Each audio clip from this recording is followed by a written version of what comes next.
ସାଧାରଣ ଲୋକ ନାଇଁ ମୁଁ ଏଇଠି ରିସିଭ୍ କରିବି ମୋଠୁ ଏଇଠୁ ନେଇଥିଲି ନାଇଁ ଡାକନ୍ତୁ ତାଙ୍କୁ ମୁଁ ଏଇଠୁ ନେବି ବସିଲେ ଦେଲେ ଯିବି ନା ନା ନା ପ୍ରଶ୍ନ ନାଇଁ ମୁଁ ଏଇଠୁ ରିସିଭ୍ କରିବି ସାଧାରଣ ଲୋକଙ୍କୁ ସମ୍ମାନ ଦେବା ସେ କଣ ଏମଏଲଏ ହେଲେ ବୋଲି ଘରେ ଡାକିବେ ଗୋଟେ ପବ୍ଲିକ ଆମେ ସାଧାରଣ ଲୋକଙ୍କୁ ବ୍ୟବହାର କରି ଆସି କଣ କୋଉ ଭଳି ଏଠି ଚାଲିଛି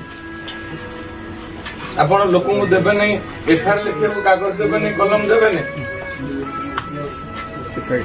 ତାଙ୍କୁ କଣ କହିଲେ ଡାକ ହଉଛି ଟୁଆଙ୍ଗି ଡାକ କଲମ କାଗଜ କଲମ ବି ମୁଁ ଆଣିଛି ତାଙ୍କୁ ଦେଇଦେ ଆପଣଙ୍କର ଯେତେ କାଗଜ କଲମ ଦରକାର ମୁଁ ଦେବି ଆଉ ଏଫଆଇଆର ଲେଖିବାକୁ କୋଉଠି ଘର ଆପଣଙ୍କର ଦରକାର କୁହନ୍ତୁ ମୁଁ କରିଦେବି ମତେ ଜାଗା ଦେବେ ମୁଁ କରିଦେବି ଠାକୁର ସେ କ୍ଷମତା ଦେଇଛନ୍ତି କରିଦେବି ମୁଁ ଯିବି ମୁଁ ରିସିଭ୍ କରିସାରିଲା ପରେ ଯିବି ନା ନା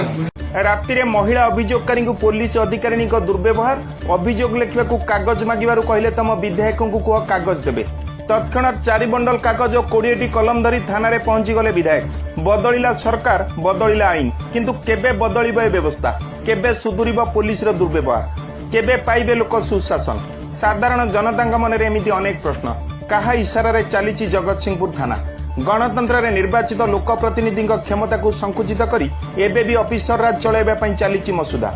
ଜଗତସିଂହପୁର ଥାନାରେ ସ୍ଥାନୀୟ ସରକାରୀ ଦଳର ବିଧାୟକ ଅମରେନ୍ଦ୍ର ଦାସଙ୍କ ପ୍ରତି ଜଣେ ମହିଳା ପୋଲିସ କର୍ମଚାରୀଙ୍କ କଟାକ୍ଷକୁ ନେଇ ଜୋର ଧରିଛି ଚର୍ଚ୍ଚା ଏବେ ଯିବା ପୁରା ଘଟଣା ଭିତରକୁ କୌଣସି ଏକ ଘଟଣାକୁ ନେଇ ଗତକାଲି ରାତିରେ ଜଣେ ମହିଳା ଥାନାରେ ଅଭିଯୋଗ କରିବାକୁ ପହଞ୍ଚିଥିଲେ ଦାୟିତ୍ୱରେ ଥିବା ଡିସିଓ ମହିଳା କର୍ମଚାରୀ ଅଭିଯୋଗ ଶୁଣିବା ପରିବର୍ତ୍ତେ କଟାକ୍ଷ କରିଥିଲେ ଅଭିଯୋଗକାରିଣୀ ଅଭିଯୋଗ ଲେଖିବା ପାଇଁ କାଗଜ କଲମ ମାଗିବାରୁ ଏଠି କାଗଜ ମିଳୁନି ତମେ କାଗଜ କଲମ ଧରିକି ଆସ ବୋଲି କହିଥିଲେ